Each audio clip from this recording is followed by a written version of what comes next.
Bonjour, je m'appelle Catherine, j'ai 20 ans. Dis-moi, c'est quoi le moment le plus mémorable de ta vie? Quand t'as fait des montagnes russes ou quand t'as eu ton premier chien? Perso, mon souvenir le plus mémorable a eu lieu l'été dernier. Et c'est tout sauf un bon souvenir. J'ai failli aller en prison à vie. Voilà, pas dingue, hein? Oui, ça m'est vraiment arrivé. Tu veux connaître mon histoire? Bon, vas-y, installe-toi confortablement et je vais commencer. Tout a commencé quand j'ai terminé ma 2e année de fac et que j'ai décidé de partir à l'étranger pour l'été. Je n'avais pas beaucoup d'argent et j'ai donc choisi d'aller en Thaïlande. J'avais vu pas mal de films et de pubs sur la Thaïlande et ça m'avait l'air vraiment chouette. J'ai acheté mes billets d'avion, réservé un hôtel et quelques visites guidées. Le jour du vol, je suis montée à bord du Boeing et me voilà partie pour la Thaïlande. Le vol était quand même assez long et j'ai décidé de faire une sieste. Mais à ce moment-là, j'ai vu un autre passager à côté de moi qui voulait clairement discuter.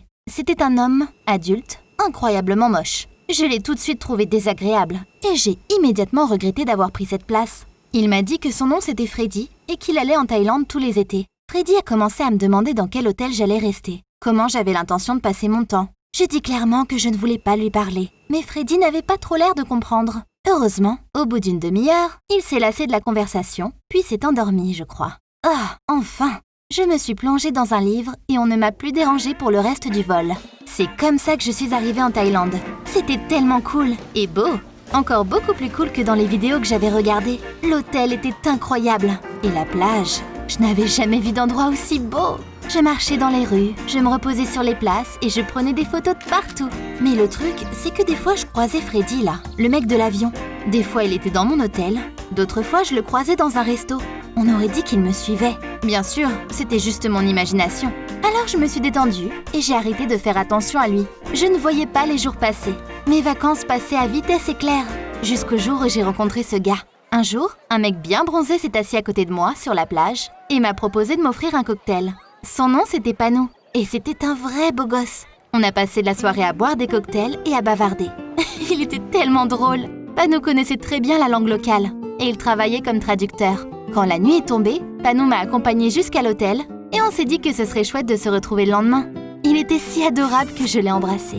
Déjà dans ma chambre, je me suis dit « Eh bien, pourquoi pas? Pourquoi ne pas avoir une petite romance de vacances?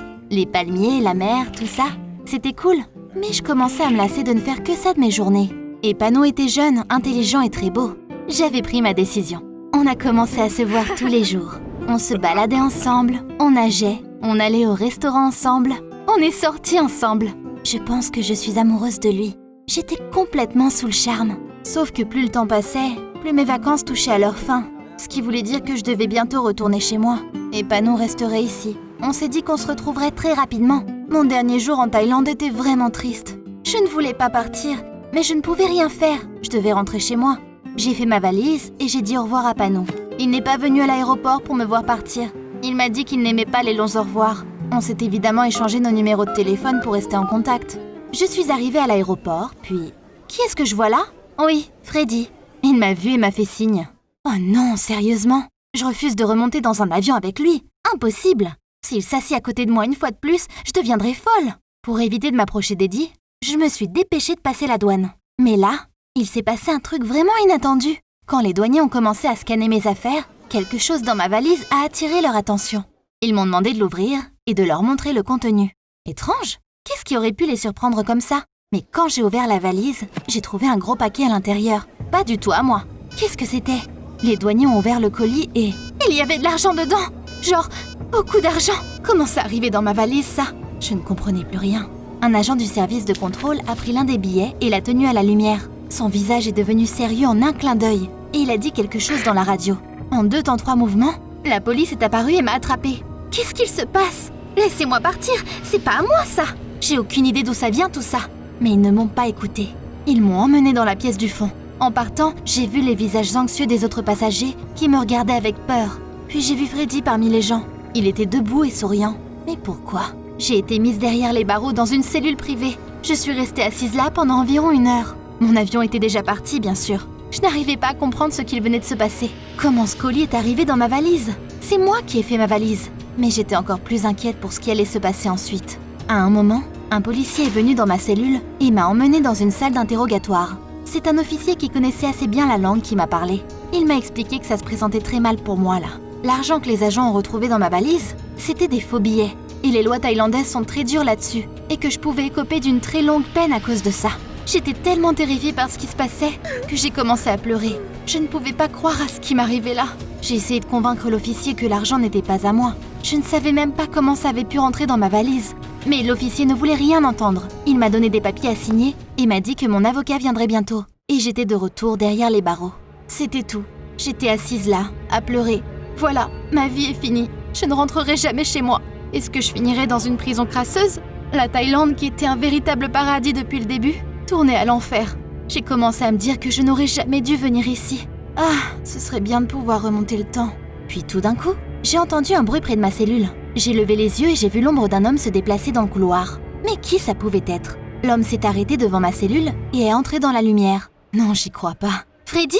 Qu'est-ce qu'il faisait ici? Freddy m'a dit qu'il était resté pour m'aider. Il connaissait bien les lois de la Thaïlande et m'a dit que je pouvais écoper une très longue peine pour la contrebande. La seule chose que je pouvais faire, c'était de m'enfuir. Freddy m'a montré les clés qu'il avait volées. Il a rapidement ouvert la porte de la cellule et a dit « Sors de l'aéroport sans te faire remarquer et trouve quelqu'un pour t'aider. » Je ne sais pas pourquoi, mais j'ai écouté Freddy. Je me suis doucement glissée hors de la cellule et je me suis dirigée vers la sortie. Heureusement, il n'y avait pas de garde sur le chemin. J'ai quitté l'aéroport et je me suis enfuie dans la ville. Je me demandais, qu'est-ce qu'il vient de se passer? L'argent dans ma valise? La prison? Mon évasion? Freddy? C'était qui ce mec-là en vrai? Freddy? Je ne savais rien sur lui. Est-ce qu'il me suivait vraiment? Ou peut-être que c'était lui qui avait mis l'argent dans ma valise? Ça doit être ça. Après tout, il était dans l'avion avec moi. C'est lui qui a dû mettre les faux billets dans ma valise. C'est pour ça qu'il était revenu. Pour la reprendre. Est-ce qu'il me suivait toujours? J'avais peur. Qui pourrait m'aider? Et puis je me suis souvenue de Panou. C'est lui qui allait me sauver. J'ai demandé un téléphone à un passant et je l'ai appelé. Heureusement, je me souvenais de son numéro. Quand il m'a entendu raconter ce qui venait de se passer, il m'a dit de venir chez lui immédiatement et m'a donné son adresse. Oh, j'étais aux anges. J'ai suivi l'adresse et j'ai été surprise de me retrouver dans un quartier sale et sombre. Mon petit traducteur Panou vivait vraiment là. J'ai trouvé sa maison et j'ai frappé à la porte. Il l'a vite ouvert et m'a fait entrer. Je ne pouvais plus rester debout et je suis tombée dans un fauteuil. J'ai commencé à dire à quel point j'étais heureuse que Panou m'ait aidée. Mais pour une raison ou une autre, il s'en foutait de moi. Il ne me regardait même pas. Puis, il s'est tourné vers moi et m'a demandé en colère. « Qu'est-ce que tu leur as dit ?» C'était plus du tout le Patou gentil que je connaissais là. Qu'est-ce qui se passe là? Panou m'a attrapée et a commencé à me secouer. « Tu leur as parlé de moi? Réponds-moi !»« Panou, laisse-moi, tu me fais mal !» Mais il n'arrêtait pas de me secouer plus fort et de crier. « Où est l'argent? Où est-ce que tu l'as laissé ?» C'est là que j'ai tout compris. Toute cette histoire, c'est sa faute. Panou avait profité de moi. J'étais terrifiée. Je l'ai repoussé. Mais Panou a commencé à marcher vers moi. J'ai commencé à crier et là d'un coup, c'est comme si la porte explosait. Plein de policiers sont entrés d'un coup dans la pièce et ont attrapé Panou. Je ne comprenais plus rien à ce qu'il se passait. Quand c'était enfin fini, il y a Freddy qui s'est dirigé vers moi et il m'a tendu la main. Au poste de police où Panou a été emmené, Freddy m'a dit que son nom était en fait Fred Sullivan et qu'il était un agent secret. Sa mission, c'était d'enquêter sur les contrebandes et le crime organisé. Il s'est vite dit que j'étais le genre de personne à me faire contacter par des passeurs pour faire passer des trucs illégaux dans l'avion. J'étais indignée. Pourquoi tu m'as utilisé comme appât? Freddy s'est excusé et m'a expliqué que c'était le seul moyen de localiser l'endroit de production des faux billets. Et je les avais aidés. Grâce à moi, ils avaient attrapé Panou, le chef d'un groupe de passeurs. C'était en réalité un criminel très dangereux. J'étais sous le choc. J'avais passé une semaine entière avec lui. Mais Freddy m'a calmée. Il a dit qu'il avait veillé sur moi tout le long et qu'il n'aurait rien laissé m'arriver. Voilà, c'est toute mon histoire. J'étais tellement contente de ne pas être allée en prison. Je n'avais rien fait de mal après tout. J'ai fait un truc con quand même. Je suis tombée amoureuse d'un criminel. Bon, là je me suis punie toute seule. Je suis rentrée chez moi pour mes études et j'ai commencé à oublier cette terrible histoire aussi vite que possible. Et au bout d'un moment, j'ai même réussi. Sauf qu'un jour, j'ai reçu une lettre dans ma boîte aux lettres. Elle venait d'une prison thaïlandaise. Dans la lettre, « Ne pense pas que tu m'as échappé. Je te retrouverai bientôt. Merci de m'avoir laissé ton adresse. Ton Panou adoré. » Dès que j'ai lu ces lignes, j'ai commencé à trembler. Ça ne se finira donc jamais? J'ai immédiatement appelé le numéro de la carte de visite que Freddy m'avait laissée. Mais c'est un autre homme qui est venu et m'a dit qu'il s'occuperait de mon cas à partir de là. Freddy avait été transféré dans un autre département après le succès de l'affaire en Thaïlande. J'ai parlé à cet agent de la lettre et des menaces de Panou. Mais il a commencé à m'assurer que Panou était en prison depuis longtemps et ne pouvait rien me faire. Tout ce qu'il pouvait faire, c'était d'écrire des lettres que je devrais jeter d'ailleurs. Mais je me dis qu'il a des complices. Ou qu'il pourrait s'échapper, je devrais peut-être partir et changer de nom.